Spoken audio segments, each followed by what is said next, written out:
Isn't that kind of cool? Cool or lame, either one. Can you hear me when I don't go like this awkwardly? Talking to the mic. Yeah. Cool. So I'm reading some poems tonight, and then also some little micro flash pieces. So we're gonna start with the poems, if that's cool. This is Stacy. Cool. Telling lies with pretty mouths. Women lie, the world keeps telling me. Women lie, and I am a woman. I have told the truth. I'll tell it all over again, in case the world did not recognize it. I am body, I said, fragile skin. The world calls me liar. They have told me I am theirs, pleasure, touching, for sale. I have told the truth about the world where body is not my own property, bought and sold. I am woman, and I have not told a lie. The world keeps telling me. I have told the truth about assault, harassment, being caressed during Dr. Dog's soft singing with your boom-da-da legs like little spiders. A hand whose owner I did not know or want or ask to know. Fingers that lingered on the curve of my ass, grabbing at skin through thin cloth. I have told the truth about a white truck, music thumping from open windows, his body leaning out, watches me, walking. Hey baby, I like your pretty mouth. A song I did not recognize, the lyrics, beats, bass to. Eyes, gaze that I cannot evade, words I cannot unhear about my body, lips, humanity. The world tells me to thank them with my pretty mouth, larynx, chords, vocalizing vowels, and my lips create sound, enunciation, vibration of space. But they do not say thank you. They scream, cry, shout and shout and shout. I have told the truth.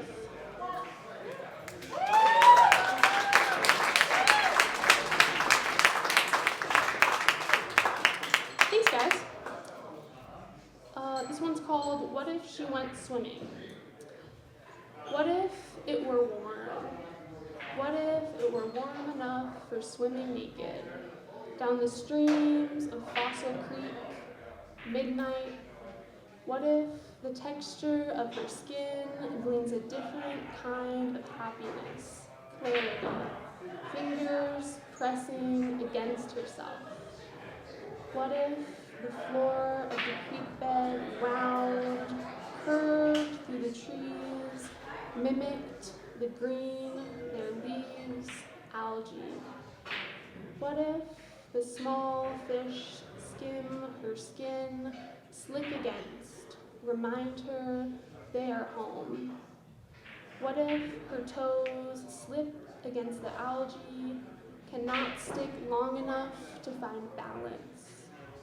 What if she could not find stability among the ripples, knees smashing jagged rock, bruises forming beneath water, blood running into cool, trickling stream? What if she hears tiny voices, whispering, come here, we see you, you can come here, follow our breathing, bubbling? What if she remembers Highway 89, thinks how its curves are copying the wind of the creek it is paved through? What if she twirls through the water, losing footing, bad ballerina, finally grabbing earth, dirt on skin, crawling, flying, toes still tickled by ripples, tiny waves. What if the next time she goes, she swims through black pavement, down the canyon, where yellow lines have disappeared?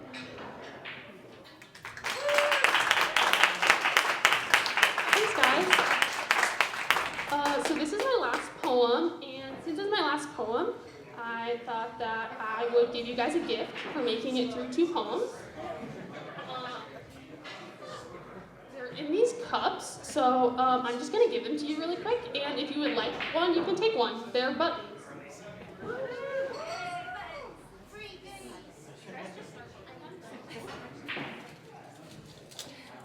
I am sporting one.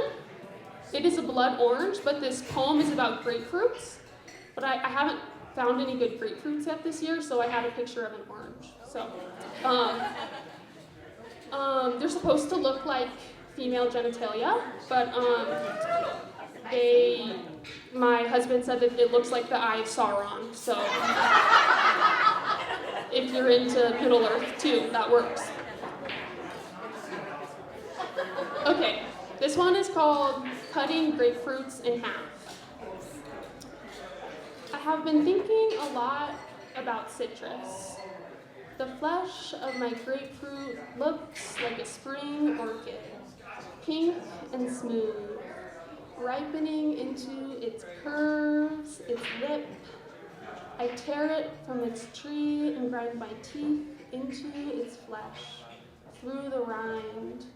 Fluids erupt on my taste buds. It is tough, textured, fibrous, but beneath is a new kind of bitter, sticky, hopeful, sweet. Meet pulp against roof, palate. Let its pink ruminate in my mouth, on my tongue, taste buds. I have been thinking a lot about the way the grapefruit looks like a vulva when my eyes linger on its flesh. Thready veins, lucid wall, pulp.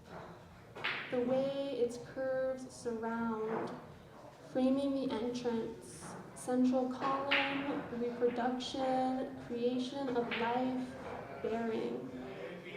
When I cut the fruit in half, stare at its insides, it reminds me of myself, the parts of me most hidden, caressed. I see the curves, slender, folding, swerving into the center.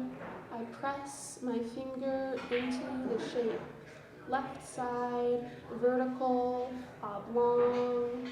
Watch membrane yield to fluid, pulp. I have been thinking a lot about the way we reproduce, the way our insides unfold outside ourselves again, surround life inside our pulpy flesh, segments, placenta, afterbirth. Cultivate seed through fertilization, mixture of membrane. Cradle our eggs, warm womb, release, let grow, capillaries, veins, blood of life poured out for the sake of our fruit, shared fluids, blood. I have been thinking a lot about the way my womb mimics nature. Citrus, our curves, threads, lips, bringing life back to the center, seedlings, the way we cultivate, grow inward, out. I am grapefruit, peel my rind, pull my segments out, feel the texture of my flesh, pink pulp, cut into my center and see. Press the taste buds into my crevices. I am ripe, sticky, bittersweet. Taste me.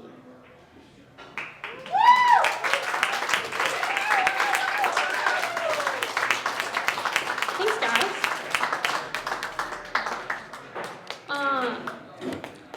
my next piece is very short, and I think it's like really appropriate that Nicole actually introduced me because so in Erin's readings class last semester, we had to like buy a book that we see as like being part of our lineage. So I bought Micrograms because it's Flash, and I write a lot of Flash. It's by Nicole, in case you guys didn't know that. And I decided to write a piece mimicking the way one of the pieces in the book was written. So this one's called Microbuse 3. She wanted to eat dinner, just like she did last night. She wanted her father to stop making holes in the walls with dining chairs, hoisting, smashing. Just like she wanted his yelling to stop. Just like she wanted her mother to come home from the place he was angry she'd gone to, too close to his dinner time. But he could not stop yelling, banging. 6 years old. She wanted to eat dinner. That's why she sat in the chair. That's it.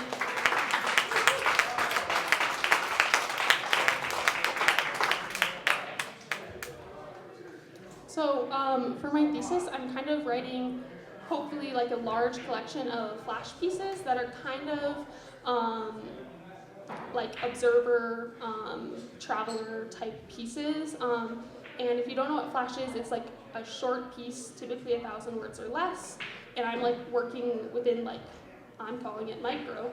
Most of my pieces are like around 100 words. And they're all like set up to be individual pieces, but I'm kind of grouping them together. So I'm gonna read 3, and I just collectively named them Waiting in the Aegean. The water is clear blue. I have never seen such blue water before. Like the dreams of a summer day.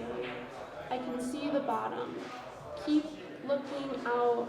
Watch the water disappear into formation. I cannot float, but here I try. Slip up into peace. Reorganize my atoms into blue. Cross my legs. Breathe. Keep pace with the sway of the waves. Reach my arms. I hug the sky above me. Blue to blue. I do not float long. The sea knows I do not belong. If you look closely, you can see the sea glass. Sometimes. Mostly, it is smooth. When you try to grab it, it slips from your fingertips. But if you wade slowly into the water, watch it crawl up to your ankles, shins, knees. It is cool and prickly. The sea glass will trickle over your toes, just saying hello. In a way, this is better than catching it yourself. In the distance, there are swimmers, striding through the blue, buoy to buoy. It is just a pair of them. They are doing the fly, backstroke, butterfly. As the wind slows, their arms and legs begin to ease against the water, and they breathe longer. While it is calm, so are they. But soon the ripples will grow again and press against their heavy bodies. They will sputter like a hummingbird's wings when it is tired, but in a hurry. And when you turn to leave the beach, they are still swimming, backstroke, staring at the sky.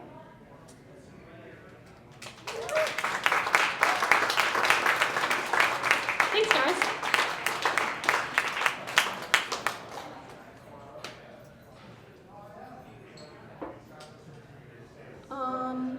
So this is my last. It's like 4 pieces of Flash.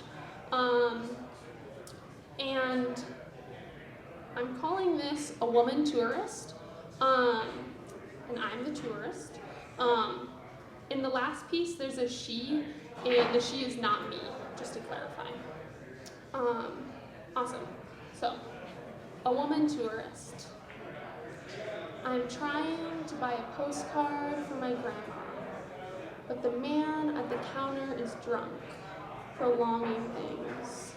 He is telling me to find the stairs in the back, stairs he made with his brother years ago, stairs made out of the books they could not sell. I tell him that I came to see the stairs.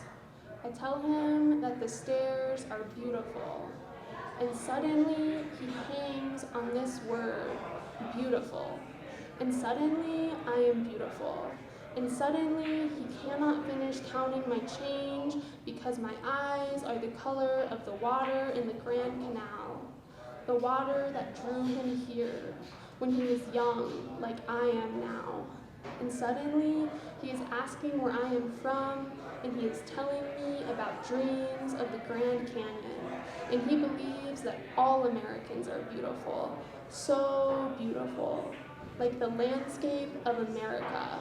Beautiful, beautiful, beautiful, and suddenly I am leaving without my change, €2.15. It is beautiful. Perfect day just after rain, and the trees along the river are old and green, leafy. There are lots of people around, pedestrians walking slow and even. The man is speaking French, hand against my arm, urgent, staring into my eyes. I shake my head and say that I am sorry, that I am only a tourist. His hand brushes my arm. Oh, you speak English? Continues. I am saying you are beautiful, very beautiful, gorgeous, unique. Along the Seine, trees and brick and stalls where the lost generation would shop. It is beautiful, and the sun is just beginning to tilt, to set. Walk away from his hand, his voice calling words I cannot make out. It is beautiful here, perfect for walking and walking until the footsteps around you are peace again, until the voice is not a trickle in the air. And then it is beautiful for walking more, stopping just to look in the stalls of books, maybe to watch the river's stream. It is gated off, full metal, fenced rods grown over, maybe once the home of the rich. But on the wall, foundation, there is scrawl. More feminism, less bullshit.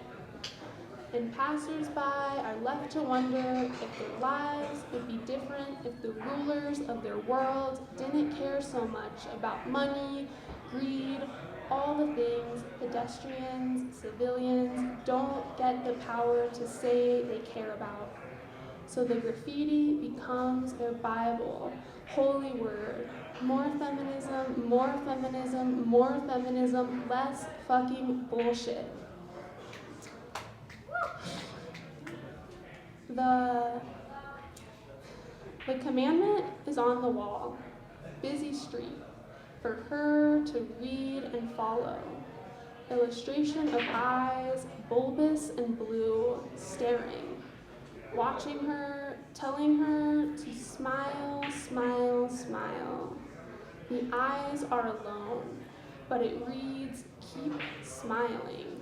She walks past it every day. She has tried to tear it off, put it into her pocket, take it home, remind herself that it is shit, and that the eyes that stare at her are lying, lying, lying. Maybe she has tried to burn it. Maybe she knows the man who put it up, wash the water, wash the paper and water and wheat glue. But she cannot take it off wholly, and it tells her to keep smiling over and over. So she tears at it, piece by piece, does not obey the eyes, and then it is gone. 1,000 shreds of paper underneath her nails, blowing down the street. The wall is bare, and she leans against it, smiling. Thanks, guys.